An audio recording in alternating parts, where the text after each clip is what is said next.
Have you ever watched a great drummer and wondered, how do they make it look so easy? Well, there's actually 3 quick steps that make this simple stuff sound professional. And in this video, I'm going to show you what these 3 steps are, and I'm going to give you 5 easy grooves you can pick up today so you can use your new skills to sound like a pro. Now, to show you how this first step works, let's play the first groove.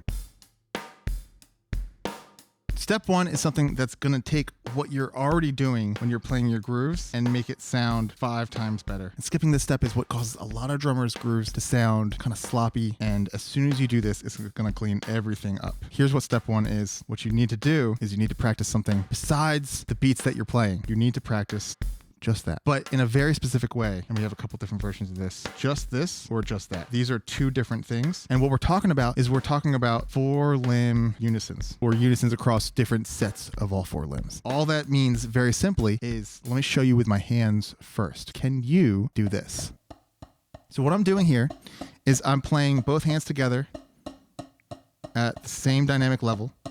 And I'm making sure it doesn't flam. So here's back to unison. It's very tricky to do, and it's the type of thing that a lot of people would almost consider advanced, but if you can't hit both your limbs together at the same time, then why are you trying to play something more complicated? It's something that, although most beginner drummers skip it, it's the type of thing that turns you from a beginner drummer to an advanced professional level drummer, being able to play both hands perfectly in harmony. So getting it just like that is important. I'd really suggest at first you do it on a pad. The reason for that is that if you play it on one drum, there's some weird kind of vibration cancellation that happens, and it sounds kind of peaky and vibrates weird, bounces weird. So playing it on one snare, whoa, it's kind of wacky and feels really weird. So I definitely say do it on a pad at first and do it at different dynamic levels. Bonus points if you do both hands at different dynamic levels. So instead of playing a flam where this is low, this is high, and so naturally the lower hand kind of hits first. That's our flam. Can you have this height difference be the start, but they both reach the drum at the same time? Here's our flam with the left, and here's at the same time.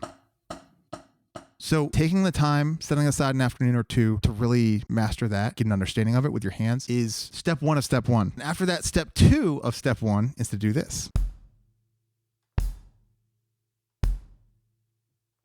You need to next get those unisons happening between your limbs. So in this case, I'm playing hi-hat with my right hand and my kick drum. But when I'm doing that, another thing that you should really watch out for is that you can play at different dynamic levels. So we're talking accents and ghost notes, but different levels with the different limbs. So maybe the hi-hat is quiet and the kick is loud, or vice versa. No matter what those volume differences happen to be and how strong you're hitting one or quiet you're hitting the other, they both hit at the same time. It's really crucial. Same with both your hands together, same with your left hand and right foot. So this, don't flam that. Make sure that's really clean.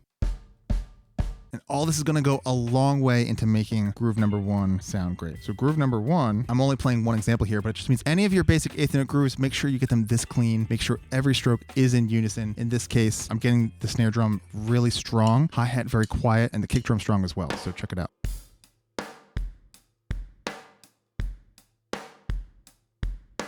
And that brings us to step number 2. And step number 2 transforms any groove a whole heck of a lot. So we're going to use groove number 2 to demonstrate that. Check it out.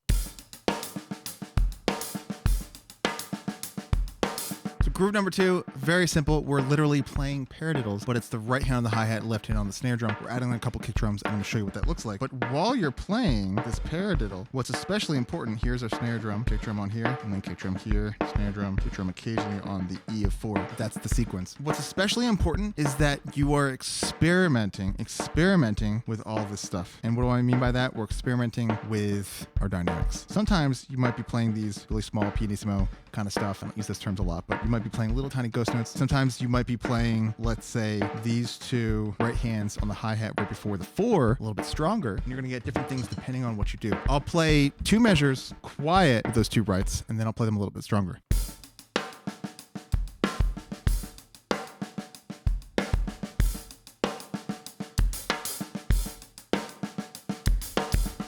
Here, they got louder at the end right there. And that's the type of thing that lets you kind of like let rhythms dance and little moments pop out and be like fun and a little spicy, right? But we're not done yet with the dynamics. You can use step 2, which is adding dynamics and being really conscious of that. You can use this all over the place, and we're going to use groove number 3 to demonstrate that, because you can use this so many different ways. So groove 3, we're going to be playing 16th notes on the hi-hat, but check out what I do with my right hand on the hi-hat. Also, bonus points if you can name this groove in the comments.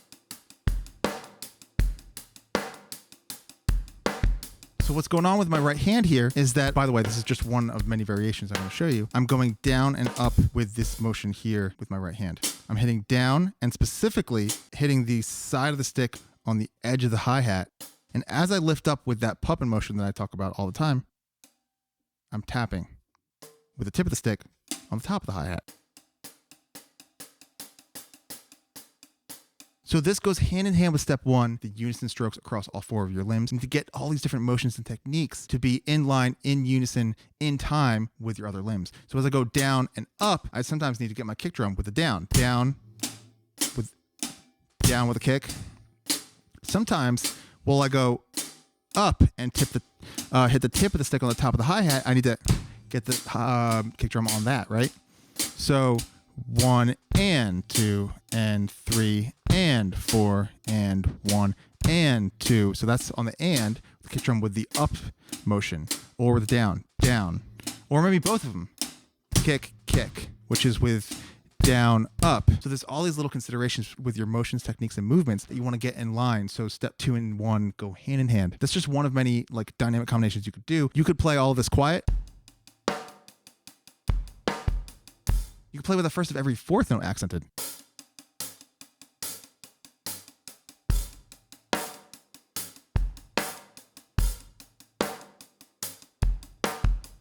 There's so many little things to pay attention to in terms of dynamics and in terms of your timing and how you're lining up your limbs that really go a long way towards making your grooves sound really, really pro. So the next thing you need to pay attention to is step number 3. I'm going to show you with groove number 4.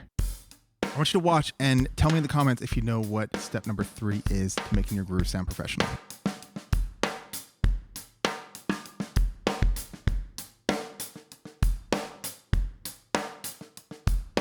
All right, you got your answers below? Well, if you said ghost notes, well, you're kind of right, but that's not the actual answer here. What we're actually talking about specifically starts with ghost notes, but it goes so much deeper than that, talking about articulation. And that means we're not just, dynamics are ghost notes. Ghost notes are dynamics. Articulation is really the sounds you're pulling out of the drums and cymbals themselves, your touch on the instrument and the different options and the whole palette of colors available to you, which means right in these instances, I'm not just playing ghost notes for those in between notes besides the backbeat. I'm moving around to the edge of the drum sometimes. I'm playing the rim. I'm sometimes playing a buzz or sometimes playing a diddle.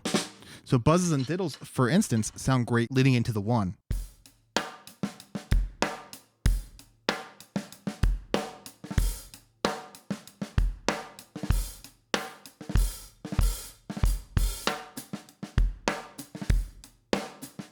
But when you're thinking about those articulations and dynamics and ghost notes, really pay attention to the internal arc of those dynamics. I'm going strong with the backbeat. I'm going really quiet with ghost notes. And even those ghost notes, those other articulations can have a shape to it. You don't have to just go loud for the backbeat, really quiet for everything else. There can be other notes that pop out just a little bit.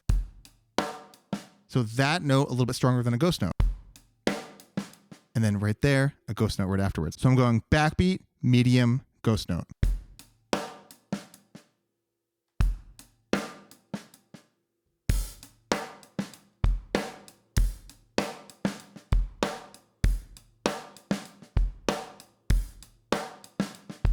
Do so much right there. And me in particular, talking about articulation, I really love my ghost notes to be light and airy and not so deep as the normal snare hits. So you're going to find, if you watch any of my videos, I'm very frequently moving my left hand over to the edge for a little bit like more overtones, less of the deep fundamental of the middle of the snare drum. I'm playing over here for my ghost notes during grooves. All this means that articulation goes so much deeper than just what drum or cymbal you hit, but it's truly like something you can explore on a really deep level. How many sounds can you get out of the hi-hat? How many sounds can you get out of the snare drum? So groove number 5, we're playing the same beat, but it sounds like this.